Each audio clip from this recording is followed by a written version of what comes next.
Welcome to Winn Tucson. I've invited on Nicole Tsai. Nicole is a representative of the NFSC. Nicole Tsai, welcome to Winn Tucson this morning. Hi, Kathleen. Thank you so much for having me. I'm so happy to be here. And last week we had on Prince from your organization as he talked about Mr. Miles Guo, the FBI raid. Then 5 hours later, they set his apartment on fire. So I want to take this back and let you educate our listeners on who is Miles Guo. Yes, thank you, Kathleen. Hi, Zach. And so very brief, very brief introduction about Mr. Miles Guo. He is the most successful businessman in China. And all the Chinese businessmen, if you become successful, you become wealthy, and you will become an immediate target of the CCP's persecution if you don't conform to their orders. And so Miles Guo just refused to bow down the CCP. And having coming from the communist China, he has the most exclusive intel about the CCP's crimes against humanity, deep-level corruption, and especially about the collusion between the CCP with the American sellout, the traders inside the U.S.-owned government, like the DOJ, the FBI, and other federal government agencies. So that's why Mr. Miles Guo became the most targeted, most persecuted dissident, not only in communist China, but also here in America, because the stuff that he has been blowing the whistles against, really make them look bad. For example, FBI. I mean, back in 2017, Miles Guo gave the exclusive intel to the U.S. government agencies, including FBI, about the CCP's 13579 plan. 1 stands for one bioweapon. 3 stands for 3 years in the making of a deadly virus, later known as the COVID-19, which has been proven that it came from the bioweapon lab in Wuhan. And 5 means this virus will be taking effect for 5 years.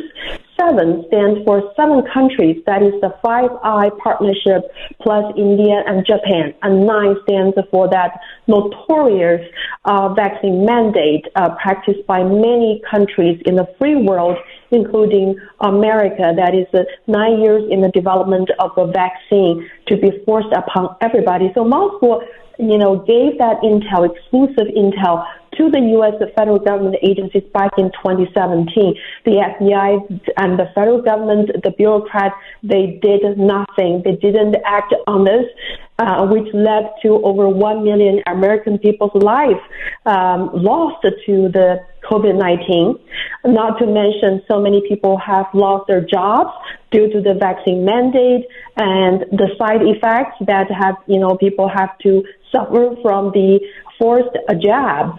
And so Miles Guo is very hated by the big pharma, by the Wall Street, by the mainstream media, and by the corrupted officials inside the DOJ and FBI. So we're not surprised that finally the FBI took that move and raided Mr. Miles Guo's home on March 15th. Well, and then there was a mysterious fire that broke out hours after Ms. Miles Guo was removed from that residence. And so we're asking the congressional leaders to launch an investigation into what prompted the FBI's raids of Mr. Miles Guo's residence, given there are so many CCP kleptocrats owning the most expensive apartment homes near Central Park in Manhattan. So, Xi Jinping and Wang Qishan and a hand of the CCP's kleptocrats, they have most expensive homes inside Manhattan, also in San Francisco, Los Angeles. But the FBI did not raid their homes, even though we know it's the Xi Jinping and Wang Qishan and CCP kleptocrats who purposefully designed the COVID-19 and intentionally have the virus released to the entire world, aiming at taking down America's public health and economy. So, absolutely. And I mean, it's pretty clear to see that, COVID-19 has not only disrupted the United States, but it's absolutely disrupted the entire world. But Nicole, just to kind of set up for the listeners of this show, can you just let us know, when did Miles Wu come to America? And then secondly, what is his ultimate goal? Mm-hmm. Yeah, great question, Zach.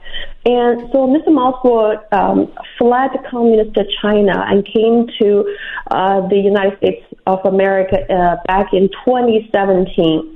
So the ultimate goal for Miles is that he wants the Chinese people to be freed from the slavery of the CCP. Yes, slavery by the Wall Street, by the corporate America, by the Unity Party within the U.S. government, who would like to see the CCP rose to the power.